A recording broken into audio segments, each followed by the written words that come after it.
Pie chart ni graph. Kwenye statistical analysis hutumika ku represent qualitative variable, ambapo kuonyesha frequency pamoja na percentage ya qualitative variable. Katika video hii ya leo tutajifunza namna ya kutumia Python programming language kutengeneza pie chart.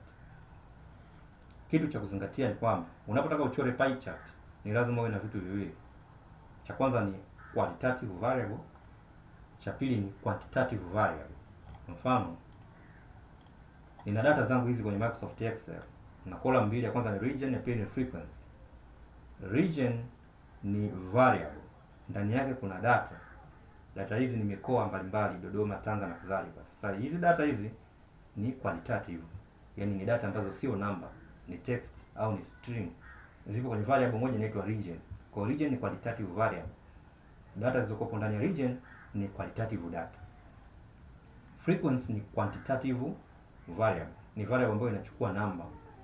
Kwa data ambazo zipo ndani ya frequency ni data ambazo ni number. Kwa hiyo hizi data ni quantitative values au data. Kwa hiyo pie chart inachokifanya inachukua hizi region kama label. Kwa mfano kuja kuangalia hapa kwenye mchoro wetu huu, kuna Tanga, kuna Kigoma, kuna Tabora, kuna Mwanza. Ndani yake kuna percentage kuonyesha Tanga ni percentage ngapi, Kigoma ni ngapi. Kwa hiyo hii mikoa sasa ndo inaitwa qualitative. Kama Tanga, Kigoma, hizi ni qualitative, zinakuwa nje kama label, ambazo kwenye file Microsoft Excel ni hizi zipo kwenye variable moja inaitwa ni region, ambayo ni qualitative variable. Kwa qualitative variable ambayo ni region kwenye pie chart inakuja kuwa kama label. Unaona label hizi, lakini ndani yake humu kuna vipande pande fulani vimemegwa vinaonyesha percentage au asilimia. Hizi asilimia zimetokana na nini? Zimetokana na variable ambayo ni quantitative inaitwa frequency. Kwa mfano mkoa wa Dodoma frequency ni 8, Tanga ni 4, Kigoma ni 2. So kuja kuangalia hapa, mkoa wa Kigoma huoni ile frequency ya 2, huioni. Wewe unaona 7.4. Kwa hiyo kinachoonekana hapa ni frequency, kwamba hii ni ukosefu wa ajira, mfano unemployment rate. Kwa mkoa wa Kigoma ni asilimia hizo, Tanga asilimia hizo, Tabora asilimia hizo. Ule mkoa ambao utakuwa na asilimia kubwa ya ukosefu wa ajira, basi itamega eneo kubwa la duara. Kama mkoa wa Dodoma mfano, unaona percentage imekuwa kubwa, kwa hiyo imechukua eneo kubwa na imejitenga. Kwa hiyo pie chart sasa ni graph ambayo hutumika ku represent data, lakini ina represent qualitative data katika mfumo wa percentage na frequency. Qualitative data ndio hizi. Kwa mfano mkoa wa Tanga una represent vipi? Na represent kwa kutumia percentage. Kwa hiyo Tanga ni qualitative data, percentage iliyoko ndani ni quantitative. Kwa hiyo kama ni report umeprint, ukimpa mtu huna haja kumuelezea, anaelewa tu kwamba umeandika kichwa cha habari pale juu ni hii ni unemployment rate. Tanga ni asilimia 14, Kigoma ni 7, Tabora ni 18, mwisho kabisa ndogo kabisa ni Singida ni asilimia 3. Kwa hiyo mtu kimpa tu hivi report, huna haja kumueleza, yeye anakuwa kashaelewa tayari. Kwa nini? Kwa sababu umetumia hii pie chart. Okay. So naassume kwamba umeshafanya installation ya Anaconda, naassume umeshafanya installation kwa sababu hapa tunatumia Python programming language, tunaandika code as well. Kwa hiyo naassume umeshafanya installation na umeshafungua Jupyter. So nitakuja katika upload, nitali-upload hilo file la Excel ambalo liko kwenye computer, ambao ndo una data zangu ambazo ni hizi. Nimezikusanya hizi data kutoka katika field, au ni data tu ninazo nimezitoa sehemu fulani. Nataka nitengeneze report, nifanye analysis. Kwa hiyo nitakuja hapa katika hii software ya Jupyter. Kama umeshafanya installation tayari, utakuja kubonyeza upload. Nita navigate kwenye desktop na file langu la Excel hili hapa linaitwa field data hili. So data nitalimport kisha bonyeza upload. Okay, now so nitabonyeza new, nitachagua Python hii hapa ya kwanza kabisa, kufungua new notebook. Notebook kisha fungua kama hivyo. Kitu cha kwanza kabisa ni ku import library ambayo itatusaidia sisi ku load lile file la Excel ambayo hili. So just lazima tu load, kwa lazima tu library. Kwa hapa kwenye hichi box nitaandika keyword inaitwa import kwa ajili ya kuimport library yenyewe inaitwa pandas. Hii ni muhimu sana kwenye Python, inatumika kuweza kuload faili la Excel ambalo lipo kwenye kompyuta. Hii ni keyword ambayo inafuatiwa mbele yake na alias. Alias yenyewe itakuwa inaitwa PD. PD ni alias. Sometimes kama variable fulani hivi, lakini sisi tunatumia kama alias. Okay, so variable library nyingine ya kuimport ni library inaitwa Matplotlib. Matplotlib ni library ambayo yenyewe ndio hutumika hasa kuplot grafu ya pie chart. Kwa hiyo lazima uichore, na kuichora manake utaandika kodi kidogo tu, afu hiyo kodi itachora hii pie chart. Sasa hiyo kodi ambayo utaiandika ipo ndani ya library inaitwa Matplotlib. Kwa lazima uinclude. So spelling zake ni mat, kama ukumbuku unabonyeza hiyo tab. Ukibonyeza tab mara ya kwanza, mara pili, mara tatu italeta Matplotlib. Import just niandike Matplotlib, of course ni mat, haya ipo. Ukibonyeza tab itamalizia Matplotlib, utachagua .pyplot. Then unaandika as plot. Kwa tayari hapa nimesha import library zangu mbili. So nitabonyeza control, nitabonyeza na enter, nitabonyeza run kwa execute hichi kipande. Nikibonyeza run nitakuwa execute. So hatua inayofuata ni load ile file letu sasa la Microsoft Excel. Kwa file langu nitaita my_data iko tu hii library inaitwa panda ambayo tulisema itatusaidia kuload file la Excel. Tutatumia hii alias ambayo inaitwa PD, iko tu pd.read. Tuna read file la Excel. So natumia hii function ambayo ni built-in function inaitwa read Excel. Hii kwa sababu ni built-in function na kuna bracket. Kana bracket humu argument inapita humu ni hilo file inaitwaje? File yetu inaitwa field.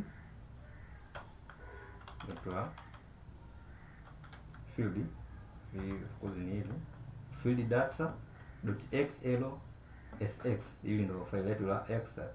By then nitabonyeza control na enter ku execute au nitabonyeza run. Nikibonyeza run maana kipande imekifanyaje, execute. Kinachofuata ni kuprint sasa hili file letu. Nitaandika keyword inaitwa print, of course ni function. Nitaprint my data kwa sababu my data now no longer tumeassign kwenye hili file la Microsoft Excel. Kwa nitaandika hapa my data. Kwa nitabonyeza run ku execute. Nikibonyeza run utaona ile file letu la Excel sasa nao lipo hapa, tunaweza tukafanyaje, tuanza kulifanyia kazi. So hatua inayofuata nitatengeneza variable ambao nitaiassign katika hii quantitative variable into frequency ambayo ipo kwenye data set yetu. Kwa nitatengeneza y. Of course nitaandika hapa y frequency. Y frequency ni sawa sawa na my data, ile data set yetu dot na access hii variable inaitwa frequency. Hii my data ni ile data set yetu file la Excel. Natumia dot operator ku access column inaitwa frequency, ndio ninachofanya frequency. Alafu hii column ya frequency na assign katika variable unayotengeneza inaitwa y frequency. Then na click enter. Kinachofuata ni kutengeneza variable ambayo itakuwa ni x. X hii itakuwa ni qualitative data, itachukua qualitative data. Y imechukua quantitative data ambayo ni frequency, x inachukua qualitative. Kama tulivyosema ile plot ile pie chart ni lazima iwe na vitu viwili, qualitative variable na quantitative variable ili iweze kuichora. So x itachukua regions hizi hapa, regions ambazo ni qualitative. Kwa x ni sawa sawa na my data dot na access what region, then na click enter. Hatua inayofuata sasa ni plot, ni kutengeneza pie chart. Nitatumia hii hapa library inaitwa plt. Matplotlib as plt, hii ni alias. Kwa nitatumia hiyo alias ambayo ni plt. Katika plt nitatumia dot operator ku access graphical model inaitwa py. Utaandika py, kisha hii ni built-in function, ni function ambayo ipo humu kwenye Python. Nitaweka hizo bracket. Ndani ya hizo bracket unaweza kupitisha argument zaidi ya moja, lakini ya kwanza sisi tutakayopitisha ni y frequency, ya pili tutakayopitisha ni label. Kwa label nitaandika label equal to x. Manake kwenye labels kutakuwa na qualitative data kwenye label zitakazotokea nje ya duara, kama ile Tanga, Kigoma na nini.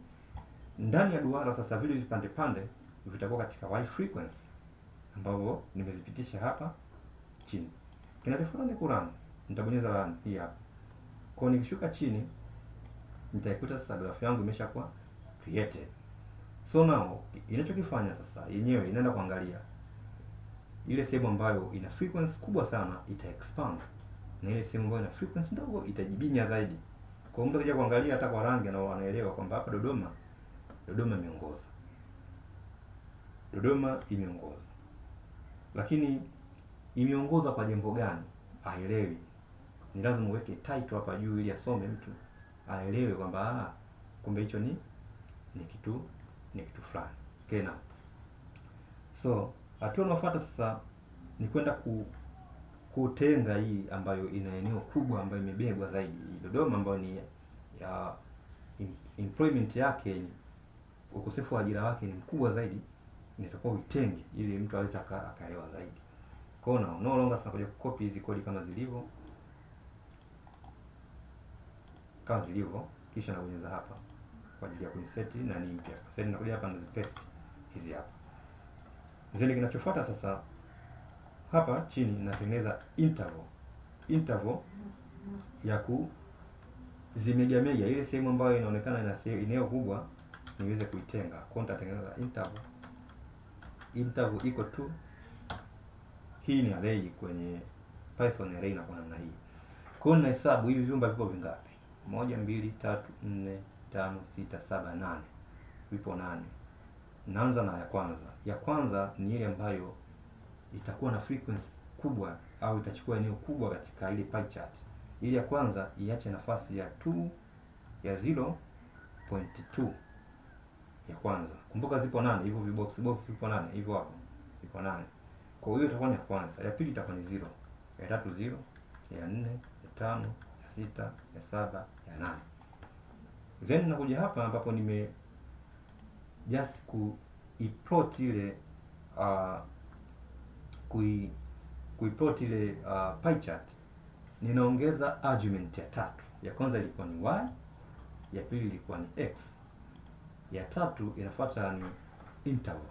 So interval ipo keyword inaitwa x. Utaandika hivi explode. Ukishaandika explode unaandika iko tu ile interval ambayo tumeiweka pale, interval ambayo ni hii. By then nita click enter ku execute. Click enter, utaja kuangalia hapa. Unaona Dodoma jinsi ilivyotengwa. Imetengwa kwa umbali wa, of course nikibadilisha hapa nikiweka 0.3 utaona inavyoacha zaidi. Utaona na inazidi kukimbia, inajitenga zaidi. Kumbe hii imechukua eneo kubwa. Okay, na so tuweke 0.2. Afu hii 0 unafuata kutoka katika ile sehemu ambayo ni Dodoma ambayo imechukua eneo kubwa. Chumba kinachofuata ndio hii 0. Kwa hiyo unaweza nikaipa 0.1. Niki run utaona hii ndo Tanga. Ile 0 unafuata ni Kigoma, na yeye nikiweka 0.1 au 0.2 utaona jinsi itakavyo Kigoma. Inafuata ni 0 unafuata ni Tabora. Kwa hiyo una change hizi value mpaka ya mwisho huko na kadhalika. So now tuputi ile default na ni 0. Kwa mfano ya mwisho ni Singida. Singida maana yake itakuwa ni 8 na ya mwisho labda nataka nitoe nje. Kwa Singida naweza nikaiwekea ikawa ni 0.1. So niki execute utaje kuiona Singida imefanyaje, imejitenga. Okay, now so kinachofuata ni kuweka legend. Legend ni hii hapa. Inaonekana hapo ni legend inaitwa hiyo. Okay, so tunakuja kwenda kuweka legend. So nitakuja hapa baada ya hii interval, nitaongeza baadhi ya code. Kodi nitaongeza hapa ni kuonyesha hii legend ili iweze ikatokea. Kwa nitaandika plt dot kama sikumbuki nabonyeza tu hii hapa, itatokea hii legend kwa sababu ni function. Nikiandika hivyo nikiacha run utaona legend, of course legend itatokea hapa, so no problem. plt.legend